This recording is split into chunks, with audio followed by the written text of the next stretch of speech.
కొన్ని ఫుడ్స్ మనకి అవైలబుల్గా ఉన్నప్పటికీ వాటి యొక్క హెల్త్ బెనిఫిట్స్ తెలుసుకోకపోవటం వల్ల మన డైట్లో ఇంక్లూడ్ చేసుకోమండి. అందులో ఒకటి ఈ ఫ్లాక్స్ సీడ్స్ అంటే అవిసె గింజలు.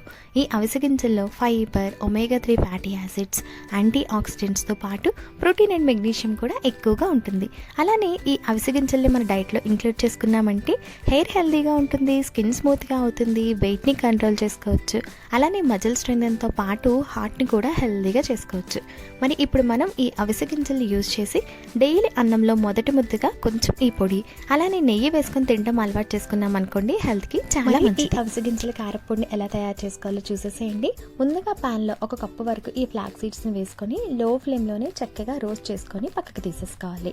ఇప్పుడు అదే ప్యాన్లో 1/4 కప్పు వరకు వేరుశనగ పలుకులను కూడా వేసుకొని చక్కగా వేయించి పక్కకు తీసుకున్నాక 1 స్పూన్ వరకు నూనె లేదా నెయ్యిని వేసుకొని కొంచెం మినపప్పు, శనగపప్పు, జీలకర్ర, ధనియాలు, ఎండుమిర్చి, వెల్లుల్లిని వేసుకొని చక్కగా వేయించి ఇందులోనే 1 కప్పు వరకు కరివేపాకును కూడా వేసుకొని ఈ కరివేపాకు అనేది క్రిస్పీగా అయ్యేంత వరకు ఫ్రై చేసుకోవాలి.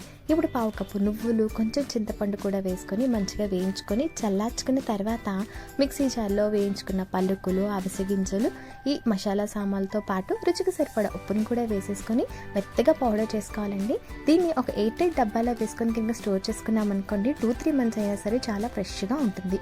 అన్నంలో ఫస్ట్ ముద్దగా వేడిగా ఉన్న అన్నం పైన ఈ అవిసె గింజల పొడి కొంచెం నెయ్యి వేసుకొని తినండి, చాలా బాగుంటుంది.